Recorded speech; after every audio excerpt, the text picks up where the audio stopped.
my name is Yamini Bhatt. I'm the founding executive director of Birmingham Core, and I am here with my buddy Josh Vasa.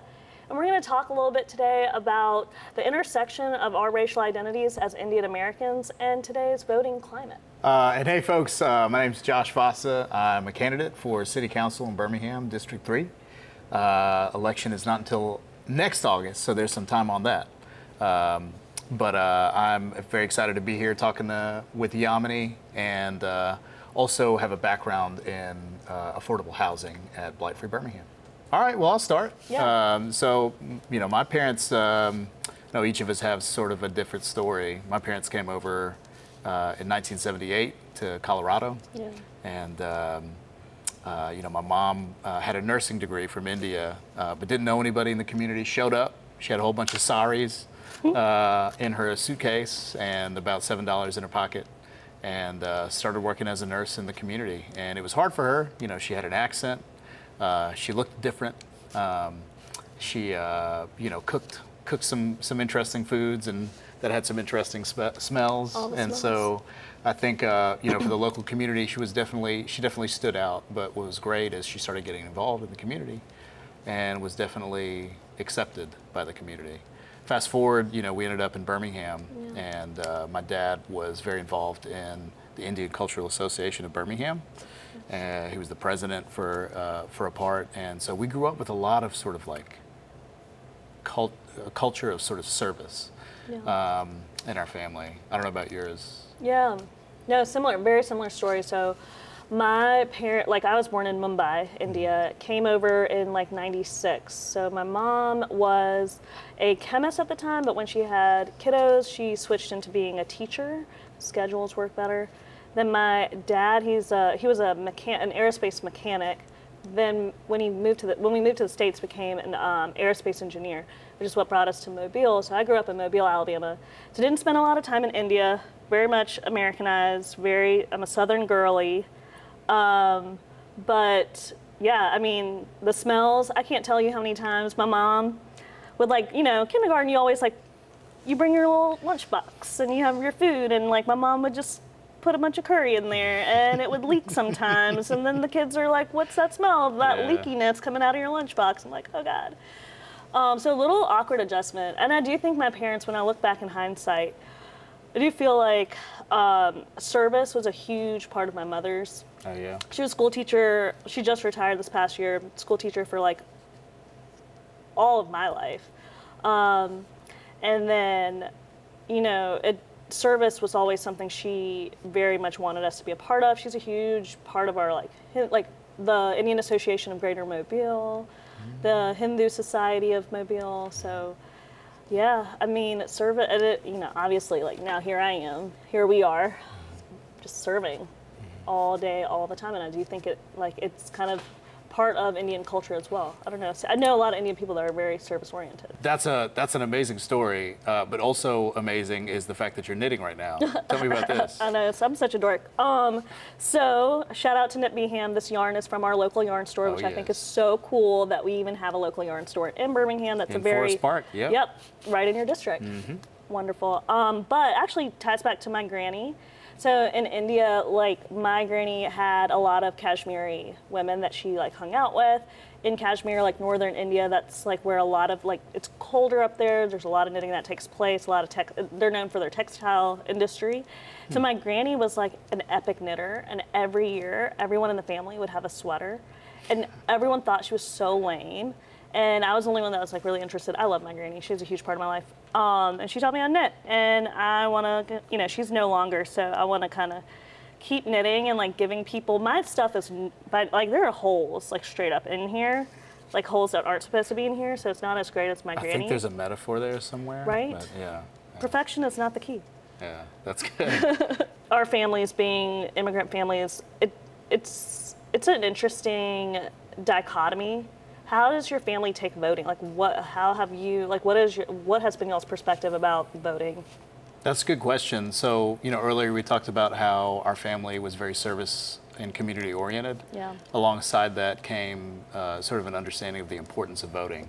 And my dad went through a naturalization process that also involved my sister because she's younger than me, but mom Born went in back India. to have her in Oh, India. cool. So when she came over, she and my father went through a naturalization process. And there are very proud pictures that were in our house growing up of the day that they got naturalized. And my dad took that very seriously, voting very seriously. And so we always talked about elections. He said, I'll never tell you who I vote for, but it's so important to vote because he said, you know, voting is the way that you can have a voice in your community. And that was something that was very important to him. So we grew up around a culture of talking about issues, talking about policies, things that are important to us. We disagreed sometimes, right? Yeah. Some of that's generational, some of that's cultural, right? Yeah. Bicultural household. Right. But we had open and honest conversations for sure. And I think that's led to where we are today. In terms of making sure, when I say we, I mean our family at large, my new family now, my wife and daughter, who's turning 18 on November 5th. Oh my gosh. And so we're making sure that she's registered and ready to vote. I think the last day to register is October 21st this year. So we'll make sure that she's ready to go and can vote on her birthday. So that's exciting. That is so cool. How about y'all? That's a really clutch timeline. Yeah. Right? Yeah, perfect. We got her in. We got her. They had her at the right, right at the right time. So. That's so exciting. My family's very interesting. So we, mom and dad were just more like, came to America under the whole notion of an American dream of like, you just pull yourself up by your bootstraps, do the right thing, keep your head down, work, and all will be well. Like, don't get too caught up in trying to change things or be like system changers, which I thought was really interesting. I think that kind of speaks to how like sometimes in Indian culture there's a essence of conservatism, just kind of keeping things in tradition is very important. But I mean, I don't know. I got like when I was 18, our high school teacher was like, you have to register to vote. And I really understood, that's when I started understanding how so many policies affect immigrant lives and the quality of immigrant lives. And there's just a lack of voice there. And started really educating my family on the importance of voting. So I actually was like the rebel that was like, all right, guys, like we have like putting this calendar hold. You got to go. You need to register. This is like what the ballot looks like for your city. And now there is a wave of civic engagement in my family. That's wonderful to hear. Yeah. And my father, I remember he would always say, the largest democracy in the world is India. Right. And in terms of population. And so he said, we have to carry those values forward, here in the States. And that was something that was very, very important to him. Again, every time he voted, local, national, doesn't matter, he'd always wear the I voted thing and be very proud of that. Your dad is really was a very politically active human being in India, right? Or like in like the scholarly world. Oh yeah, well he was smart, man. That guy was a lot smarter than I am. I'll tell you that. Like he had, I think he ended up with 2 master's degrees and was working on a PhD and was like, all right, I gotta get serious. That's so cool. I say that jokingly. So my mom and dad, my mom was a nurse, and so she served people for 35 years, retired recently, and was always very giving. And one thing my mom always talked about is this Indian concept of dharma. Dharma, which is like duty.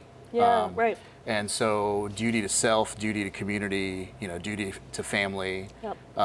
And so, we always grew up with this idea of like, what's sort of our duty? And that can sometimes be, for some people, a little confining in terms of what that assigned duty might be.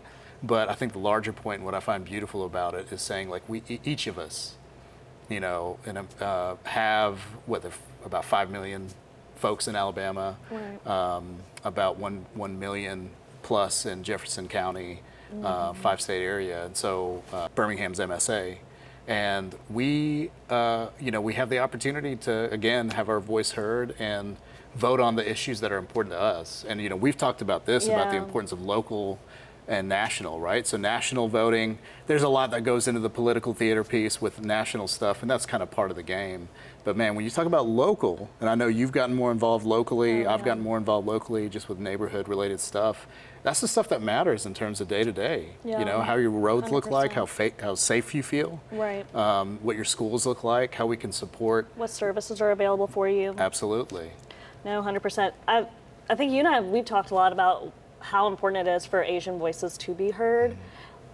Do you want to like elaborate a little bit more on that? Sure.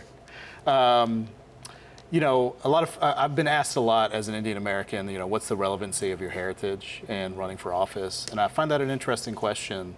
Growing up brown in the South was an interesting experience. You had that too. Oh, yeah.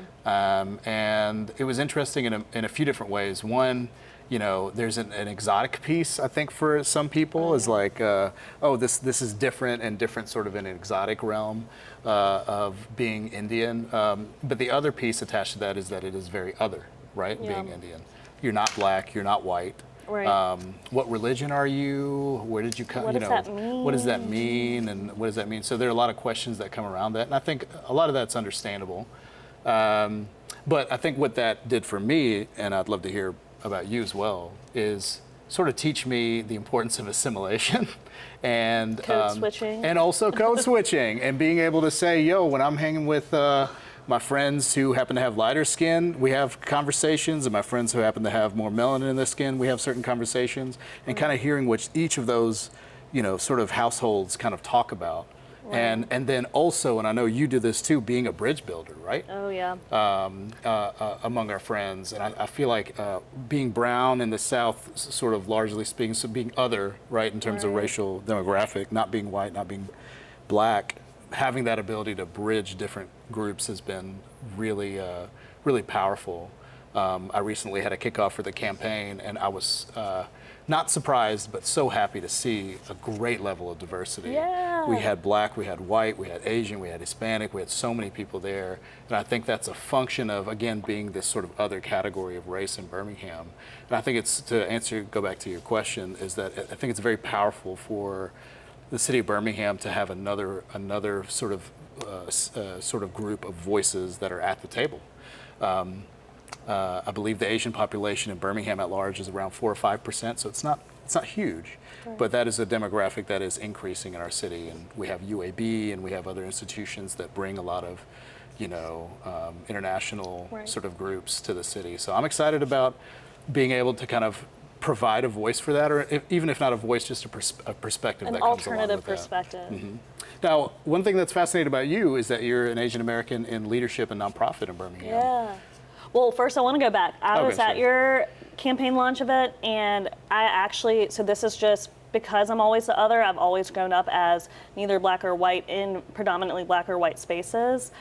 I have this like subconscious where I'm always surveying the room to be like, all right, am I that token other right now? Because I was always like in high school, like you see all the photos and you're like, oh, there.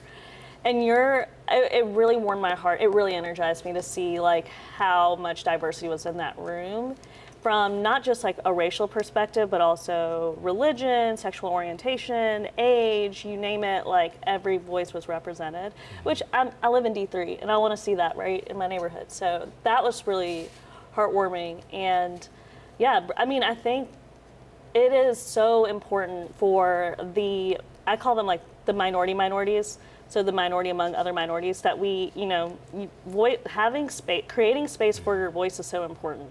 And also being an active listener, because you are in someone else's like this isn't our motherland. So we are in someone else's town. We are foreigners in our own country in a weird way, but you also have to like speak. You can't stay quiet. And so just, yeah, it's really cool to see, I think, like one alternative racial representation in our system, in our local government system, because I think there's so many perspectives, and if we want Birmingham to grow in an inclusive way, we have to make sure no one's being silenced in the process. Otherwise, we become the oppressor that we don't want to be. And then, I mean, to your question about like nonprofit leadership, I sit in a weird spot. Not gonna lie, so like Birmingham Core, our nonprofit, we're very much, we're transforming service and career pathways. We train, develop, place underestimated residents in Birmingham into high impact jobs. If you look at the data, one of our values is advancing racial justice and equity. If you look at the data, the group that is considered like underestimated talent is of a racial identity that I am not a representation of. And so it's really like, in the beginning I was very like, all right, like, am I in a role that really shouldn't be for me? Like, will this organization be better off if it was led by a Black woman? And it was actually really heartwarming to see so many people of all different racial communities in our own community say, no, like, you are meant for this position. This is a role for you. And I think it goes back to, there is such a hunger for bridging the divide in our city, in our state, in our country. And this is where the others get to come up, and like, we get to be the middle people that bridge the divide, and then also kind of show like who we are.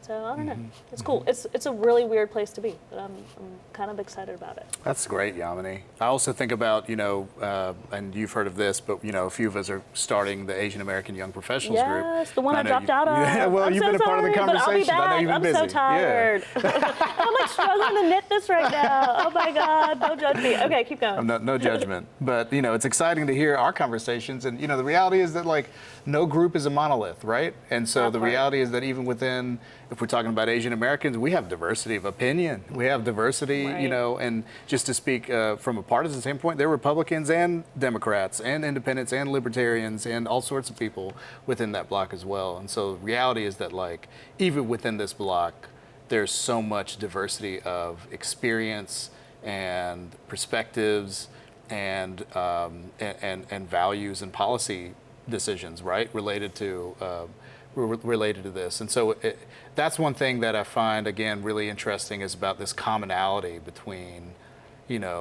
all of us, is that the reality is that most of us agree, most Americans, I think, agree on roughly 75% of what issues are and how we get to addressing things. It's that last mile, right? It's that last 25% where we're trying to figure out, well, I think we should go this route, or no, I think we should go this way.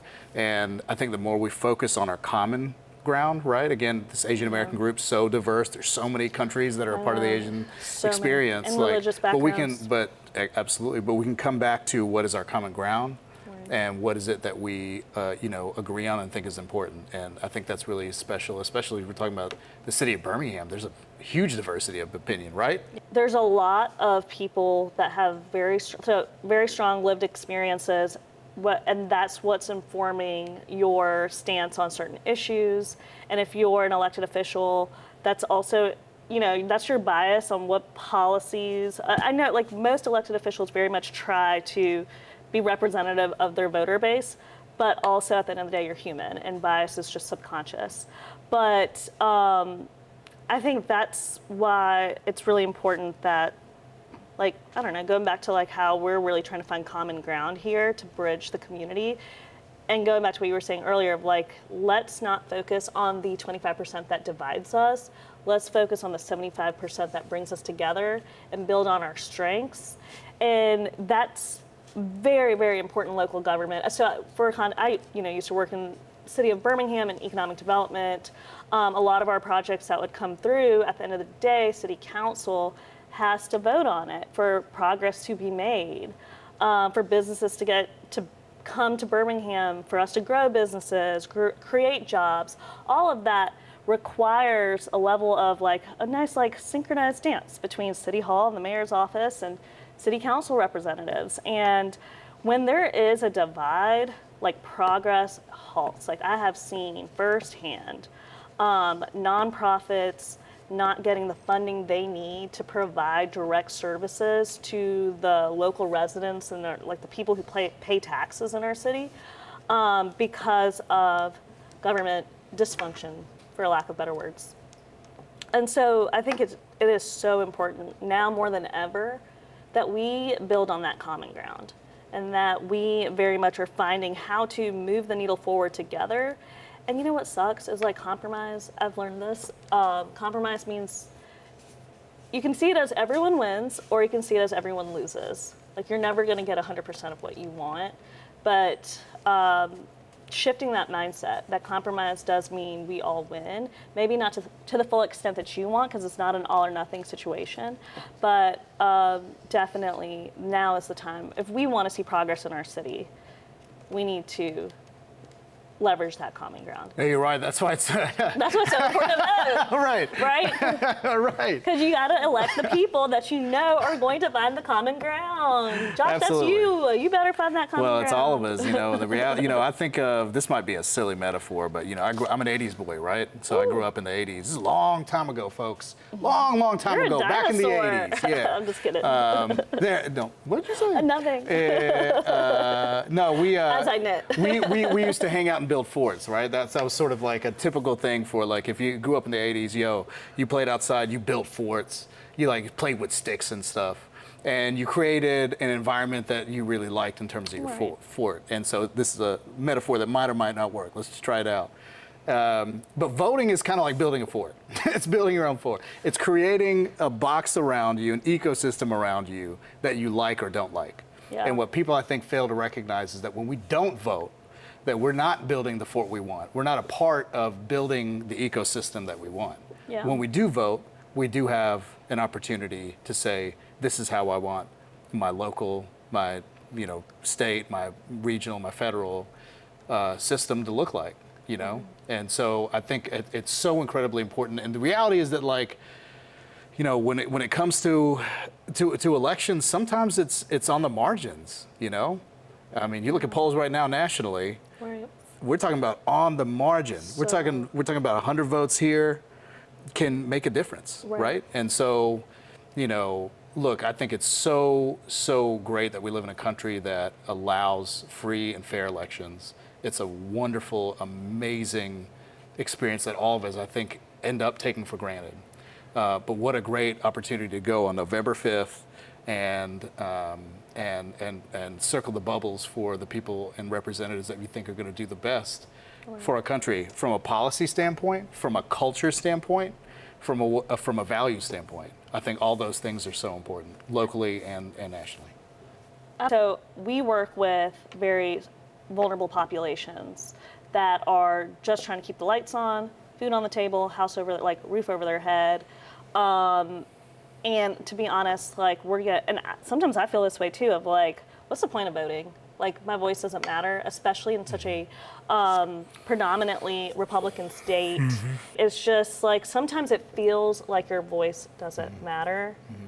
I personally believe like local is actually, like, we're bipartisan in local government, so your voice actually very much matters. But how do you respond to that? Like, how do you get folks to know, oh, it's not just the people with the money. It's not just the corporations that got buku money to throw towards campaigns whose voices matter. You boots on the ground person, or can also how do you tell people they have That's power? a great question, and I think one thing that I've heard, and I remember this from Poli Sci 101 100 years ago in college, is that what the system and establishment wants, nonpartisan, what the system and establishment wants is for us not to vote. Dang, that's deep. Because if we don't vote, then they get to control the votes and who does what and where money and power and influence flows to. Yeah. So a vote is a very revolutionary thing. Yeah. It is a very empowering thing. It is us just saying, even though we're one vote and one person, it's saying, like, yes, it's one vote. Yes, from a numerical standpoint, it's one, right? Yeah. But it's one that matters. And without that one, the system and establishment win. Again, nonpartisan, but the system and establishment win. Yeah, and I have to shout out our library systems, because voting took me, when I moved back to Birmingham, 30 minutes. From the time I left my apartment to go to Avondale Library, cast my vote. Like, it's not people are like, oh, where am I going to find the time? I'm like, just pop in and you just bubble in and then you dip out. And what's funny is that, like, we know voting matters, because how many times do we get those surveys that's like, hey, 10 finalists for such and such best barbecue restaurant in town. Yeah. Vote for your best 10. And everyone's like, ooh, my vote matters then. Right. If your vote matters in picking what the best barbecue restaurant is, and we got some good barbecue in Birmingham, by the way, and in Alabama, then it's important to say that matters as well for my election, for what box I'm creating, for what ecosystem I'm creating for myself. That's so true. So Yamini, let's get current here. We have a national election that's coming upon us in just a few weeks, a few days really. Yeah. And we have a vice president that is running for the presidency, named Kamala Harris. And she is, as I understand, 50% Indian American. tell me your thoughts on that. Yeah, so I have a little story that goes with this. So when I was in 4th grade, they asked me, they were like, what do you want to be when you grow up? And I was like, oh, I want to be president. And my teacher was like, oh, yeah, you can't be president. I was like, what? She was like, you weren't born here. And I was like, what? She should have like followed up with, like, here's some alternative career pathways you could do. You could run for some local government positions. But it was so like all to say, like, I've always just grown up being like, you'll never see Indian representation in government, so don't get your hopes up and just keep doing you and just, whatever. But when Kamala became VP, I mean, I was on such a high that like I just went and like ran like 6 miles and just was so excited to see for the first time someone who is not just Indian but like South Indian. And it was just very, very inspirational for sure. And now to see our first female, half South Asian, South Indian presidential candidate, I mean, this is history. And I don't know, I'm just like, it feels so surreal. I don't know. What do you think? My question to you is, did you actually run 6 miles? I ran 4. Okay. And there was a lot of jogging involved. So, can I, okay, so that's good. Way to call me out. Well, there's always walking involved too. There's for me, always. at least. So, my sister, who's Indian American, married a black man, and they had a kid, a beautiful Aww. kid. And the reality is that little nephew is realizing when he watches television now, oh wait, that's me. He sees himself reflected, right? So he's half Indian, half black, and it's amazing, that reminds me of, remember the Little Mermaid Disney live action that came out, and we had a beautiful black young lady that played Ariel, and seeing videos of little black girls looking at the screen and seeing a black mermaid and saying, that looks like me, that looks like me. I think it's so important to have representation, 100%. right? And to be able to look at leadership and say, I feel myself reflected in what I see. I just think I think it's an important thing. And the reality is that we have a lot of Indian Americans in American politics, not just Kamala Harris. Right. And so, it is a wonderful thing to feel like you've been invisible for quite a while, and all of a sudden, dang, it looks like folks are coming out, man. You look on Netflix and you look in other places, and you see some brown skin, and it's a wonderful thing to see. So a wonderful relevancy for sure. 100%. And I feel like it's the lack of representation sends a stronger message, right? Like when we don't have representation, the message being sent is the government's not for us. Mm-hmm. These roles are not for us. Mm-hmm. This job, and but you see like a lot of representation of in other industries, and you're like, well, and now you're just kind of like pigeonholing yourself into this one track destiny. So this has been really cool to see. Like Indian people don't need to be just doctors and IT people. Mm-hmm. We can, and the same, like just having more representation, like a Disney princess can be anyone. Anyone can be a Disney princess. I can be a Disney princess. Maybe. I wouldn't count on it, but like, but yeah, no, representation is very important. And I also have to caution people. I'm like, do not vote for people just based on race. Do your research. Mm-hmm. Representation is great, but do your research. Yes. Hold your elected officials accountable. Make sure the promises that they make in their campaign, they follow up in there. And I will say, like, Kamala, when she as VP for a little while there, I was a little disappointed just because I was seeing a lot of energy towards the like people really supporting the other side because they felt like their voices weren't heard by the current administration. Mm-hmm. And so I was a little disappointed because I'm a firm believer that when you're elected, you're not just serving the people who voted for you, you're serving everyone. Even the people who didn't vote for you, you better be serving them. Maybe even especially. Exactly, right? Yeah. Exactly. And at first I was like, this is just BS. But now, like recently, I have seen a whole shift in her campaign, her energy, and I see her really addressing not just people that look like her, but even addressing people who don't look like her. And I'm like, That is what a political candidate needs to be. And then it's just, icing on the cake when she also aligns with my racial identity. It's pretty cool. I'm curious, Yamini, how do you feel about like how we strategize around voting and getting voter turnout, particularly, with the Asian American community? Yeah, no, and I'm a very like type A practical human being. So I think we need to like first address the fact people are very busy. People are just trying to get their immediate needs met. And a vote or like bubbling a piece of paper doesn't seem like you're meeting your needs. And like on a day-to-day micro level, it doesn't seem productive. So I think people need to know like what is on the ballot. Because the ballot is you should not just be voting for your president, because there's so many more elections that take place. Mm-hmm. But to keep track of all those dates, it's like, especially young folks who are in college, you're just trying to like keep track of like when your papers are due and like when classes and things like that. So for my young folks, I always tell them like, you're gonna be on social media, follow the right accounts. I have Woke Vote is really great because you can subscribe and they'll shoot you text messages for your district and be like, hey, your elections are coming up, FY this date, make sure you register. Just kind of takes that like mental lift off. And then ACLU of Alabama, Alabama Values Progress, Alabama Values. These are all great accounts that I follow. So that way I stay on top of all the deadlines, because you need to know, don't just know when election time is, know when to register to vote. Mm-hmm. That deadline's more important than the actual date of, just as important, mm-hmm. right? Because if you don't register, voting day doesn't matter. If you can't get in the club, you can't dance. Right, that part. And so follow the right accounts. And then if you see, these accounts are really great because they will outline like all the different dates. They'll link things, like where to register, where to download your ballot. Post that stuff. Screenshot it, post it on your personal account, spread the word among your friends.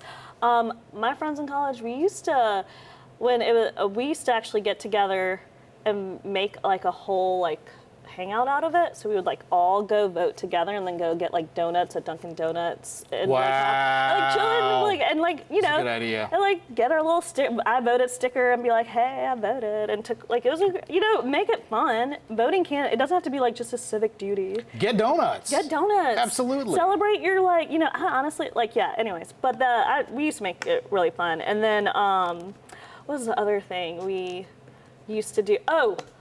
Ballots. Oh my God. This is what really irritates me is when you get those ballots and you need a lawyer sitting next to you to actually one thing, I used to be a school teacher and I'm all about like everything that's public facing needs to be on like a 7th grade reading level to make it accessible knowledge for everyone to participate in the system.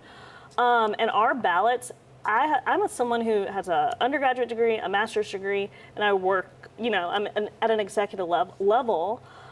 And I felt like illiterate reading our recent election ballot, like one of the amendments. I was like, what does this mean? Do I vote yes? Do I vote no? And I feel like that's strategically done to get people to incorrectly have their voice heard, right? Or like their voice represented. And so one hack that I found is hack. Hashtag hack. You can actually take your ballot. So your ballot you can find at your state agency or whatever. Find the ballot for your county. Take whatever section of the ballot that you don't understand, copy, paste it into ChatGPT, and say, hey, break this. What does this explain this amendment to me on a 7th grade reading level? And I do that because for me to comprehend. And then I'll be like, hey, ChatGPT, my values are XYZ. This is what I want to see in the community. How should I vote based on this? And they'll kind of give you some guidance and break it down so at least you are informed and prepared and you are voting in a way that actually has your voice represented. I dig it. That's good strategy. Yeah. Thanks for sharing that. Yeah. There are 3 things that come to my mind. One is look at the Secretary of State website. That part. Because I've had some friends who've did all the process that they need to electronically, digitally, online to register, and then they look at the website and it's still not showing up. So it's very simple. If you're in Alabama, if you're in Birmingham, right? So Alabama Secretary of State website, click on the appropriate links for voting registration, and you can check whether or not your registration has gone through. So that's an important piece for sure. The second is remembering important dates, like you said. October 21st, right, is the last day to register. October 21st, right? October 21st. October 21st. Hashtag October 20. Like October put that, 21st. Have a calendar hold. I wish there was a way we could just send a calendar hold to everyone. Absolutely, calendar October hold's a good 21st. idea. And then the third date, the second date, that's important. The second date that's important is November 5th. That's election day. And we hear this with a lot of folks saying, but I think it's so important is have a plan for the day. I take off time, so I take some PTO for half a day. Same. And what we're planning on doing is voting. And our daughter has to go to school, so we may do it the back half of the day. And then typically, I think our plan is to vote and then go to Rojo and have some food. So that's our voting plan. I love that. Have But a first, plan. we got to make sure we're registered. And so that's something that I'm going to go back home today and make sure my wife, myself, and our daughter is fully registered. I love that. Absolutely. And then also just thinking about like other things coming up, I would say like, man, we're talking about voting, right? Which is a very important piece of being a sort of like a sort of participant, in what's happening. But I think also what's happening in your neighborhood, what's happening, in your country, but also getting involved locally with like neighborhood associations or HOAs or, or parks or agencies or, any sort of thing that's happening locally. I think it's a great way to like dip your toe in the water and start getting involved. And the reality is that, and I don't think this is just Birmingham specific, we need young folks to get involved. Right. Because the young voice isn't heard enough, I think. Right. And it's very powerful. And this next generation coming up, I'm really excited because the values are there, the purpose is there, the why, is there for our younger generation. And so I'm excited to see our younger gen, my daughter 18 up, getting involved, getting active, letting their voice be heard. Not and as one or two people or 10 or 12 people or 20 people. Let's see folks coming out and getting involved in their community and doing a tap takeover, as they call it in breweries, right? Like doing a takeover, so to speak, in terms of involvement. So I'm really excited about that. So Josh, how did you get us this spot? Like, this is pretty cool. I've never been in Saturn during their close time. Yeah, I actually I have to I have to pay them a lot of money in order works. to. No, I'm just kidding. Kidding. Saturn has been a wonderful host. Jeff Nixon has been my contact. He's a local celebrity, and So cool. he basically offered this space for us to have this conversation. Saturn's a great venue. Also enjoying this Domestique Man, coffee. this coffee is for sure. amazing. Yeah. Giving me life right now. Man, this has been fun talking. Josh, this has been so fun. I have been a fan of Share the Mic podcast for a while now. Me too. And I'm so glad that they're focused on getting out the vote, and then specifically getting out the young vote, which is very important. I'm young-ish, 43, but you're a little younger than me. Yeah. But young votes matter, and so definitely thankful to Libby Lassiter and Ronnie Gatry and the whole team at Share the Mic for putting this on. Absolutely. And thanks for talking to me, man. Yeah, thanks, Josh. This has been And great. I love the young. What have we done by the end of this? Oh man, yeah, I got a long ways to go, guys. It's good. What may I ask? What is What's it? Stay tuned. Stay No, tuned. Okay. I don't know. It's supposed to be a sweater. It could turn out to Okay. be one like big sock or something. No. Big sock. That's good. I needed a sock this morning. My name is Josh Vasa, and I'm happy to share the mic. Hey y'all, it's Yamini. Don't forget, October 21st, last day to register to vote. Thank you for listening. We are grateful to our fantastic guests, Josh Vasa and Yamini Bhatt, two dynamic voices making big waves in their communities. A special shout out to Saturn for hosting and providing today's awesome galactic backdrop. And a big thank you to Tippy Lassiter, today's episode sponsor. Share the Mic was recorded by our AV maestro, Ronnie Gatry, who also provided voiceover and editing alongside Libby Lassiter. Share the Mic was created and produced by Libby Lassiter. Our podcast is a proud production of Share the Mic LLC, a small band of diverse friends with a passion for social justice. To support our 2024 mission of engaging youth in voting, subscribe to our channel, follow us on social media, and share this episode with your friends. Together, we can make a difference.